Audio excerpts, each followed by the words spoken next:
President for the nomination and to Secretary Clinton for her confidence in me and for her leadership of the Department of State. If confirmed by the Senate, I will do my best to live up to their trust and to work closely with this committee and others in Congress to continue to advance the vital interests of the United States in Kuwait. Senator Casey, you very kindly welcomed my two sisters. With your permission, I'd like to note that my wife Denise and son Christian had to remain behind in Cairo while I came here.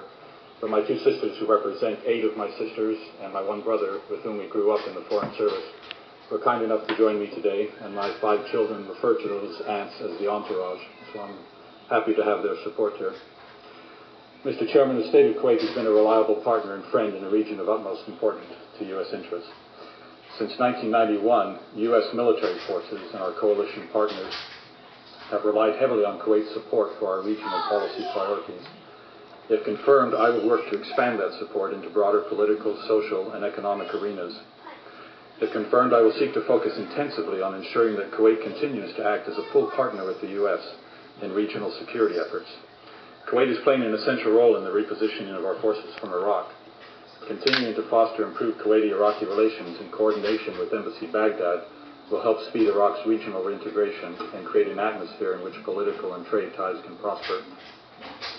We share with the government of Kuwait a common interest in combating the spread of extremist ideology and rooting out terrorist elements.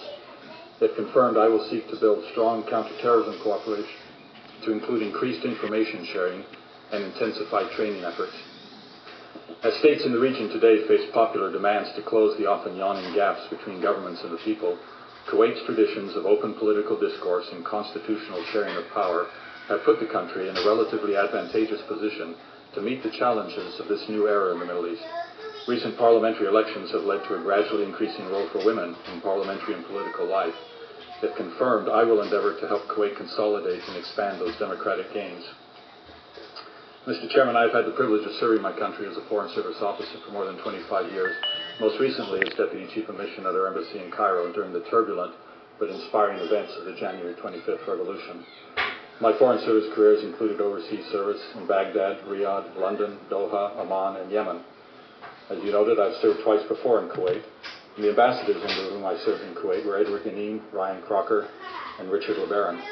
Under their leadership, I was able to play some part in laying the foundation upon which the U.S.-Kuwaiti relationship rests today.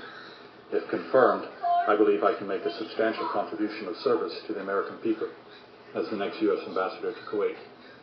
If confirmed to this position, I will work to protect American citizens and promote U.S. interests while consolidating and augmenting the close ties between our government's leaders and our peoples.